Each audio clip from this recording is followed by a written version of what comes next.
জয় Shrihari Shri Vishnu Narayan. Dol Purnima 14ই March শুক্রবার দিন। এই দোল পূর্ণিমার দিন চন্দ্রগ্রহণ আছে, কিন্তু চন্দ্রগ্রহণ ভারতে দৃশ্য নয়। তাই দোল উৎসব খুব ভালোভাবে এই দিন পালন করা যাবে, কোনো অসুবিধা নেই। তবে যেহেতু গ্রহণ আমাদের দেশে নয়, তা হলেও আমি বলবো এই গ্রহণের যে সময়টা আছে, এই গ্রহণের সময়টায় যারা গর্ভবতী মহিলা আছেন তারা একটু সাবধানে থাকবেন। সাবধানে থাকবেন মানে তারা বাইরে বেরোবেন না, তারা এই সময়ে কোনো খাবার গ্রহণ করবেন না। এই সময়টা এই নিয়মটা একটু পালন করে চলবেন। আর জলও গ্রহণ করবেন না। আর যদি জল একান্তই গ্রহণ করতে হয়, খেতে হয়, তাহলে তুলসী পাতা জলে আগে থেকে দিয়ে রাখবেন, সেই জল একটু আপনারা খাবেন। এই দিন এই সামান্য এইটুকু নিয়ম আপনারা যদি পালন করেন তাহলে ভালো হবে আর কি। তবে কোনো বিশেষ যে মারাত্মক ক্ষতি হয়ে যাবে সেরকম কোনো অসুবিধে নেই, কারণ যেহেতু ভারতবর্ষে দৃশ্য নয়, সেহেতু আপনারা আহ, উৎসব পালন করতে অবশ্যই পারবেন প্রত্যেকেই।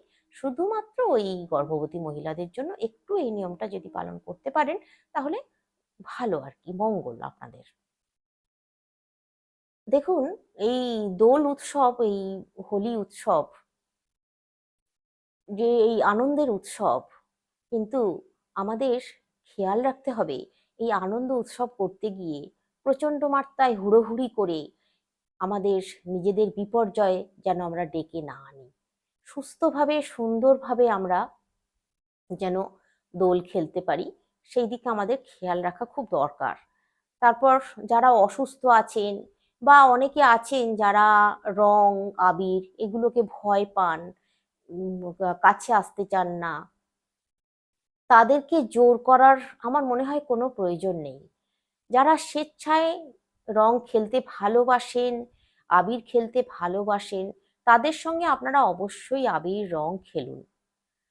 আর নিজেদের যেন দুর্ঘটনা না ঘটে যায় এই দোল খেলতে গিয়ে, সেই দিকে খেয়াল রাখুন অবশ্যই। এটা আমার বিশেষ অনুরোধ আপনাদের কাছে।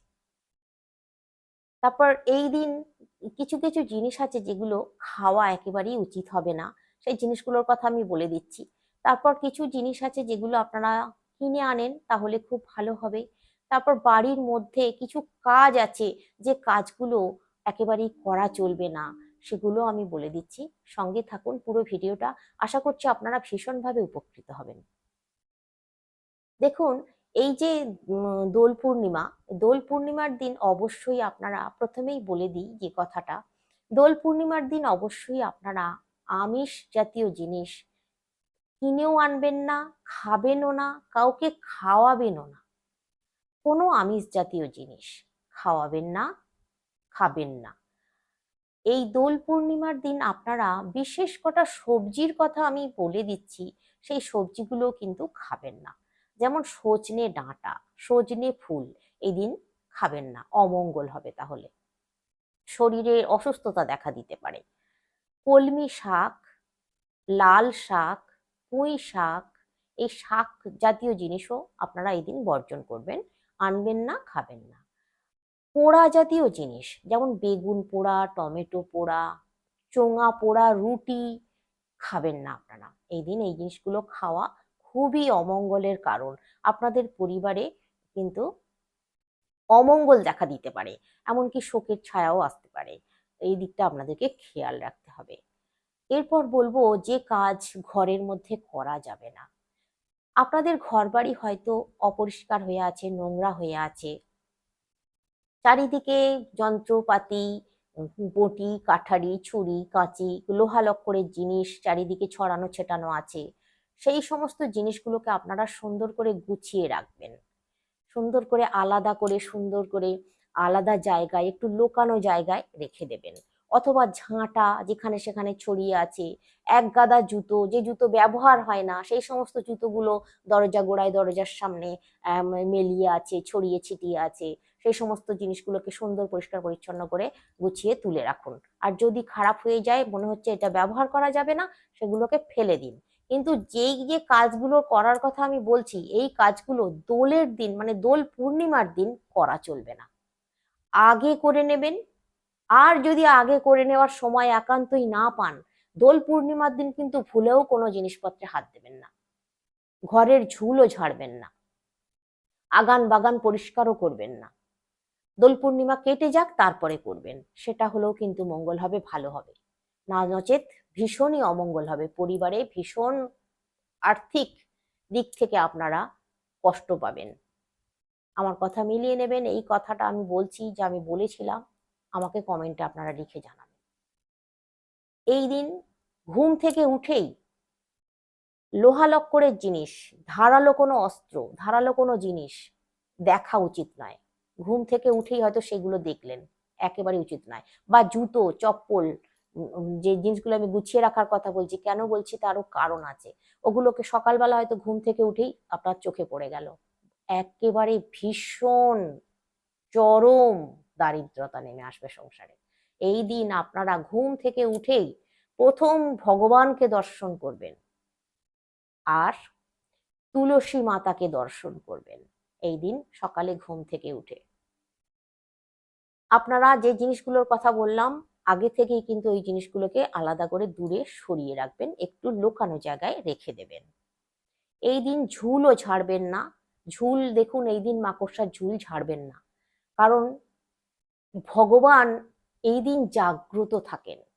তাই এই দিন ঝাঁটা, ঝুল ঝাড়ু ঝাড়া উচিত নয়। ভগবান শ্রীকৃষ্ণ এই দিন আপনার বাড়িতে কি বেশে আসবে আপনি কি জানেন? জানেন না তো। তাই এই দিন ভুলেও কোনো মানুষকে কটু কথা বলবেন না, কোনো মানুষের সঙ্গে খারাপ ব্যবহার করবেন না, ঝগড়াঝাটি অশান্তি করবেন না, রাগারাগি করবেন না। নিজের অজান্তেই হয়তো আপনি উত্তেজিত হয়ে গেলেন, রাগারাগি করে ফেললেন, হয়তো আবির নিয়ে, রং নিয়ে কারোর সঙ্গে খিটিমিটি লেগে গেলেন, করবেন না। শান্তিপ্রিয়ভাবে শান্তিতে আপনারা সমস্ত কিছু করবেন। আর এই দিন আপনার বাড়িতে যদি কোনো ভিক্ষুক আসে, অবশ্যই ভিক্ষুককে মুখঝুঁক করবেন না, ভিক্ষুকে কিছু দেবেন না, দিয়ে তাকে কিন্তু বিদায় দেবেন না। এই দিন অবশ্যই আপনার বাড়িতে যদি কোনো অতিথি আসে, সেই অতিথিকেও কিন্তু আপনারা যত্ন করবেন। অবশ্যই আমিষ খাওয়াবেন না, নিরামিষই খাওয়াবেন, কিন্তু যত্ন করবেন। হয়তো আপনার মনের মতো অতিথি নয়, হয়তো আপনার সঙ্গে তার কোনোদিন বিবাদ হয়েছিল, তবুও সে আপনার বাড়িতে উপযাচক হয়ে এসেছে, তার সঙ্গেও কিন্তু আপনি খারাপ ব্যবহার করবেন না। তাকে সব সাদরে গ্রহণ করুন, তার সঙ্গে ভালো ব্যবহার করুন, তাকে আপ্যায়ন করুন। হ্যাঁ, এরপর যেটা বলছিলাম, এই দিন আপনারা বাড়িতে কি জিনিস কিনে আনলে শুভ হবে। এই দিন বাড়িতে আপনারা ঠাকুরের পিতল কাঁসার কোনো জিনিস যদি কিনে আনতে পারেন, ঠাকুরের ছোট রেকাব হোক, ঠাকুরের ঘন্টা হোক, ঠাকুরের ছোট গ্লাস হোক, ঘট হোক, ঘটি হোক, পিতল কাঁসার হতে হবে। যদি কিনে আনতে পারেন ভীষণ শুভ, ভীষণ মঙ্গল। তারপর ভগবান শ্রীকৃষ্ণের ময়ূরের পালক, ভগবান শ্রীকৃষ্ণকে এই দিন ময়ূরের পালক দেবেন। বাঁশি, ভগবান শ্রীকৃষ্ণের বাঁশি নিয়ে আসবেন, কিনে নিয়ে আসবেন, কিন্তু দরাদরি করবেন না। এই দিন দরাদরি একেবারে ভুলেও করবেন না, এক ডাকে কিনে নিয়ে আসবেন, তাহলে ভীষণ মঙ্গল হবে আপনার। এই দিন আপনারা অবশ্যই রাধা কৃষ্ণ বা লক্ষ্মী নারায়ণ, আপনার বাড়িতে যে দেবতা আছে আপনি অবশ্যই পুজো অর্চনা করুন। আপনার ঠাকুর ঘরে অবশ্যই ধূপ ধুনো জ্বালাবেন, প্রদীপ জ্বালাবেন, ঘিয়ের প্রদীপ। একটু ফল মূল কিনে নিয়ে আসবেন, ফল, তার সঙ্গে একটু মিষ্টি। আমি যে বিশেষ মিষ্টিটার কথা বলে দিচ্ছি, এই দিন অবশ্যই এই বিশেষ মিষ্টিটা ভগবান শ্রীকৃষ্ণকে নৈবেদ্যে দেবেন। ভগবান শ্রীকৃষ্ণ ভীষণ সন্তুষ্ট হবেন, ভগবান নারায়ণ, শ্রীহরি, শ্রী বিষ্ণু ভীষণ সন্তুষ্ট হবেন। তিনিই কৃষ্ণ, তিনিই হরি, তিনিই নারায়ণ। তো আপনারা আপনার বাড়িতে যে দেবতা আছে আপনি দেবেন, নৈবেদ্যে সন্তুষ্ট হবে। আর এই দিন আপনারা কদম ফুল যদি একটা জোগাড় করতে পারেন তাহলে ভীষণ সন্তুষ্ট হবেন ভগবান।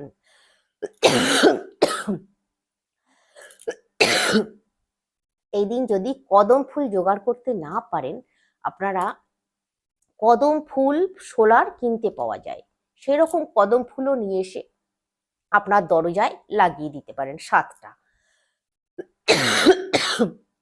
আসলে ওয়েদারটা ভীষণ খারাপ চলছে, বেশিক্ষণ কথা বলতে গেলে কষ্ট হচ্ছে, কাশি এসে যাচ্ছে, দুঃখিত, কিছু মনে করবেন না। তো এই দিন আপনারা কদম ফুল যদি না জোগাড় করতে পারেন, সোলার কদম ফুল কিনে নিয়ে এসে ভগবানের সামনে দিতে পারেন, অথবা আপনার ঘরের দরজার মাথায় চৌকাটে লাগিয়ে দিতে পারেন। 7টা 11টা, ছোট ছোট হলে 11টা নেবেন, বড় হলে 7টা হলেও চলবে। আপনারা লাগাবেন, ভীষণ শুভ, ভীষণ ভগবান শ্রীকৃষ্ণ ভীষণ সন্তুষ্ট হবেন, ভীষণ খুশি হবেন।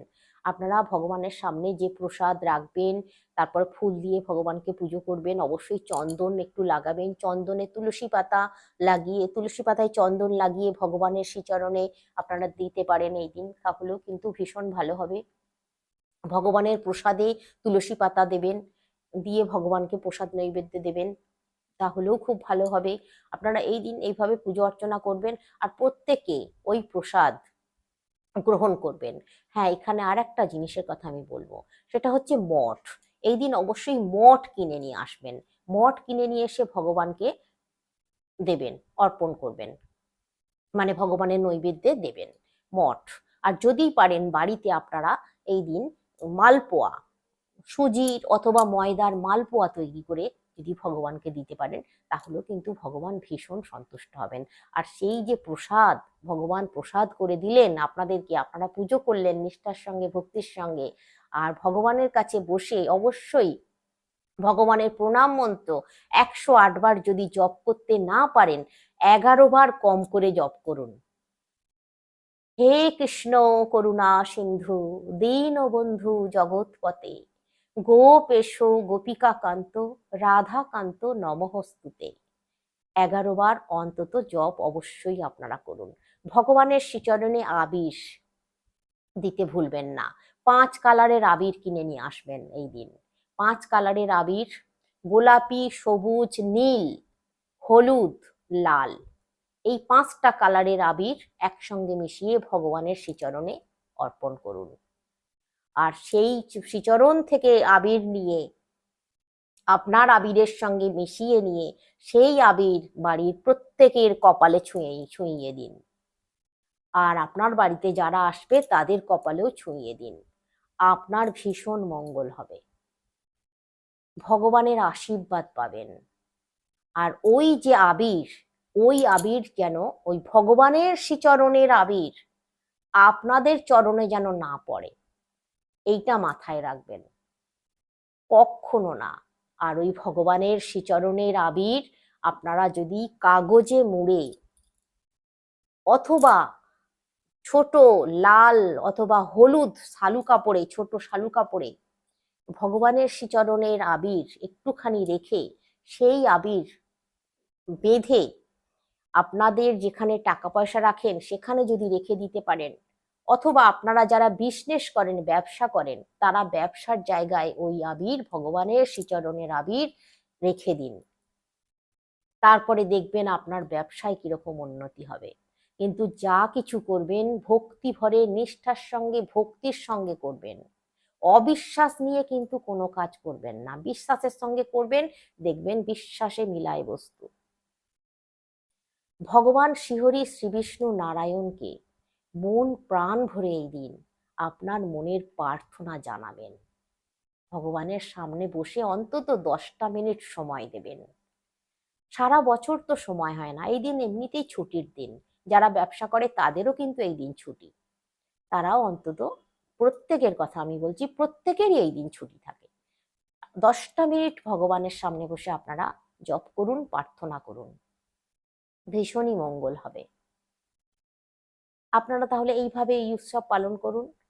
আজকে আসছি, সকলে অনেক অনেক সুস্থ থাকুন, অনেক অনেক ভালো থাকুন, শ্রীহরি শ্রী বিষ্ণু নারায়ণের কৃপায়।